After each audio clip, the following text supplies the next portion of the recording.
H. pylori is a sinister pathogen that may be at the heart of energy deficiency conditions such as ME, CFS, and fibromyalgia. Up to 50% of the world have this bacterial infection. Now, if there's 8 billion people in the world, that means 4 billion of the people in the world out there are suffering right now with this infection. 10% of those 4 billion people are really suffering with horrible side effects of the condition, such as debilitating energy and fatigue. They may be having an inability to gain weight due to malabsorption of minerals and vitamins, brain fog. You might be having twitching, a feeling of general toxicity, acid reflux. I'm Vish from Elite Wellness Warriors, and it's really a pleasure to have you all here to hopefully add some lucidity to an otherwise really murky area. I have a national role in science education, and I suffered immensely and intensely with fibromyalgia for about 15 years. And it was only through the removal of this particular pathogen that I allowed myself to get into a healing state where I know recovery is absolutely possible. But why is H. pylori causing all these symptoms? Let's get into it, and here's a little bit of science around it. Let's go. H. pylori, or Helicobacter pylori, is a gram-negative bacteria which colonizes the stomach lining.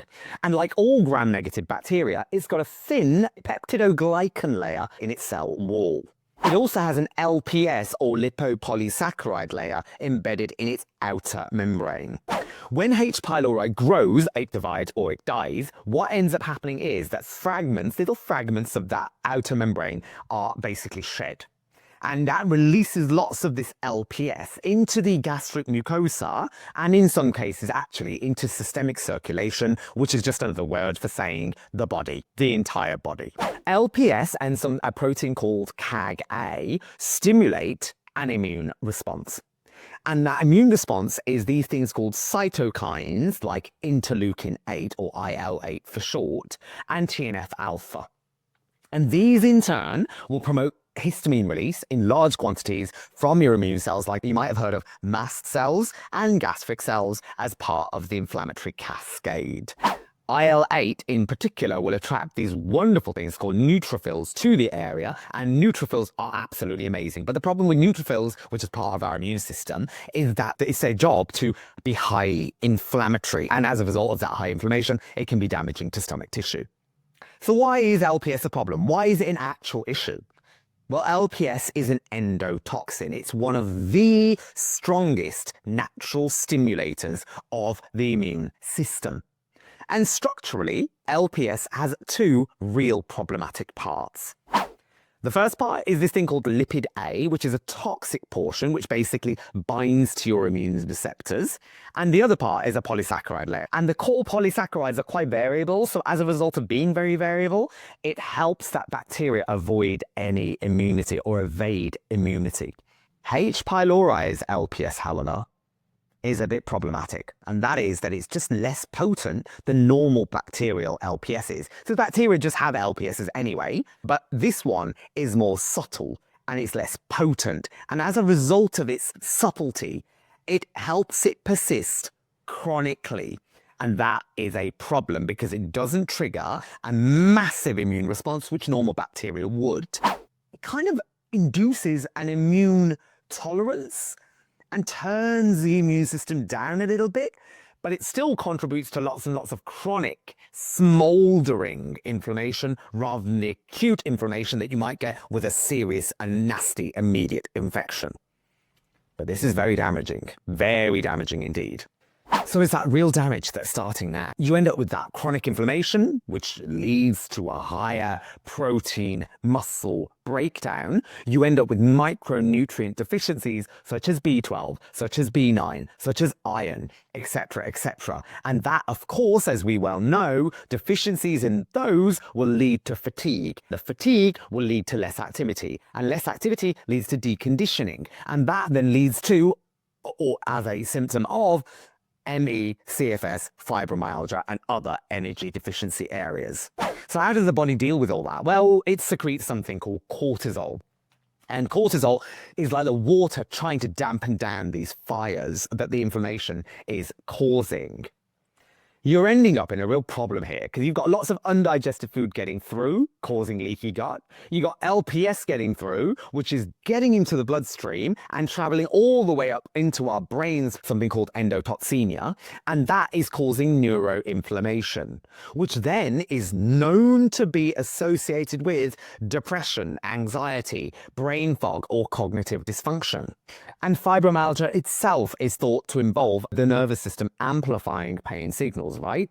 So anything that increases systemic inflammation may worsen those symptoms. Some infections, H. pylori infections, can lead to atrophic gastritis. And that just basically is another way of saying low stomach acid, which is a real serious problem, actually. Because if you think about the stomach acid, what is it there for? It has two purposes. Number one, it's designed to kill nasty pathogens getting through. If they get through, they go, ooh, I'm going to go to the small intestine, and I'm going to colonize the small intestine, and I'm going to cause things like small intestinal bacterial overgrowth. Or if the pathogen is like a fungus, it's going to lead to small intestinal fungal overgrowth.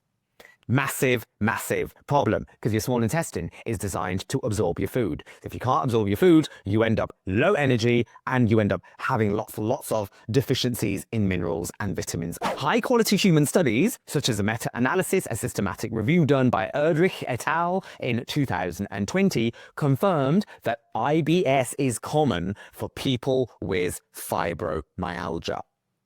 The gastroenterology systematic review done by Whitehead in 2002 showed fibromyalgia was amongst the most frequent non-gastrointestinal condition in IBS patients. So how can H. pylori result in ME/CFS fibromyalgia or indeed other energy deficiency conditions?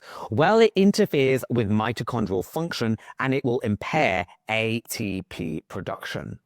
It shifts energy metabolism towards sickness behavior. And so the body prioritizes the immune defense and not the energy for activity.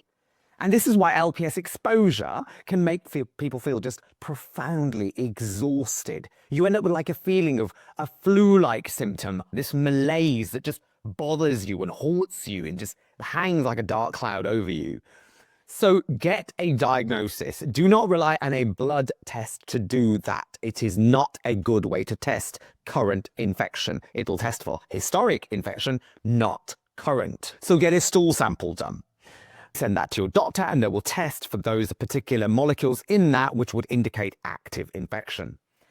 Then get treated as soon as possible. Now, I will go into treatment options in a later video, both natural and allopathic treatments for it. But for now, this video is armed you with the information that you need to know why it is that H. pylori should be taken seriously. And so I've given you the why, and I will go through the how to beat it in the next video. It took the hell of 4 endoscopies and 6 rounds of antibiotics, as well as a myriad, a tapestry of other natural remedies to beat this particular pathogen. It is a real evolutionary nuclear warhead. It's a real problem. But I did beat it. For now, I bid you a farewell. And if you like what you've seen, please, of course, smash like. Please do subscribe as well, because it helps the algorithm along to help permeate the message of healing to everybody else around the world, of which, as I've already said, there's so many people who have this particular condition and just want to know a way out. They just want to know how to possibly give themselves a fighting chance to beat this. And it's really just a good way of spreading that healing message to everybody around there. So for more videos that are of interest to you, then please do click here for my video on vitamin D, and here's another one on another aspect of how to heal your body from the cascading problems of mineral and vitamin deficiencies.